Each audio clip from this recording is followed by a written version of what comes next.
My wife Jenny came home from kayaking and suddenly discovered a corpse floating by the dock. I recognized him immediately. It was Mike, the former strip club owner. When we saw there had been a murder, Jenny was about to call the police, but I stopped her. I had used some illegal methods to get the club's operating rights from Mike. If we called the police now, they would definitely suspect me first. Jenny quickly understood this. She tried to push the body away from the dock with her paddle, but just then someone greeted us. A neighbor had noticed something unusual here.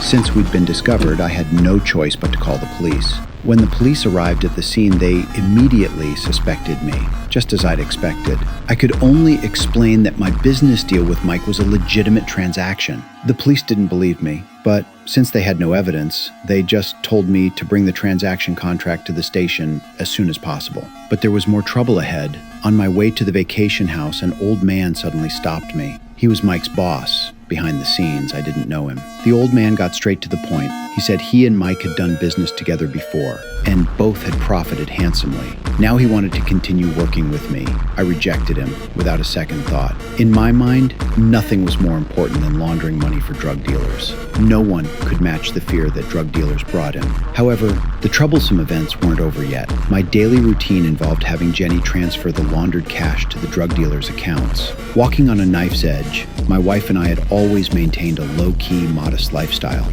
Even our car was just an inconspicuous used vehicle to avoid drawing attention. But unexpectedly, Jenny was followed that day.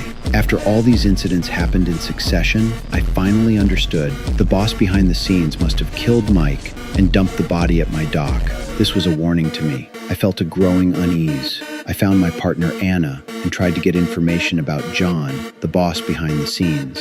But surprisingly, even Anna, who was a local, was very secretive about it. Aside from saying their family was somewhat mysterious, she didn't provide any valuable information. The next day, when I went to the police station, the sheriff's reaction deepened my concerns even more.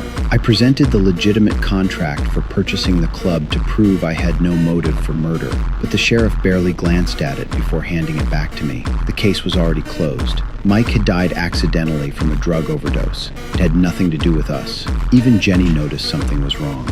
Was it an overdose? Yesterday you seemed certain it was foul play. Let me make this very clear. It's better for all of us if we can just call this an overdose. Understood?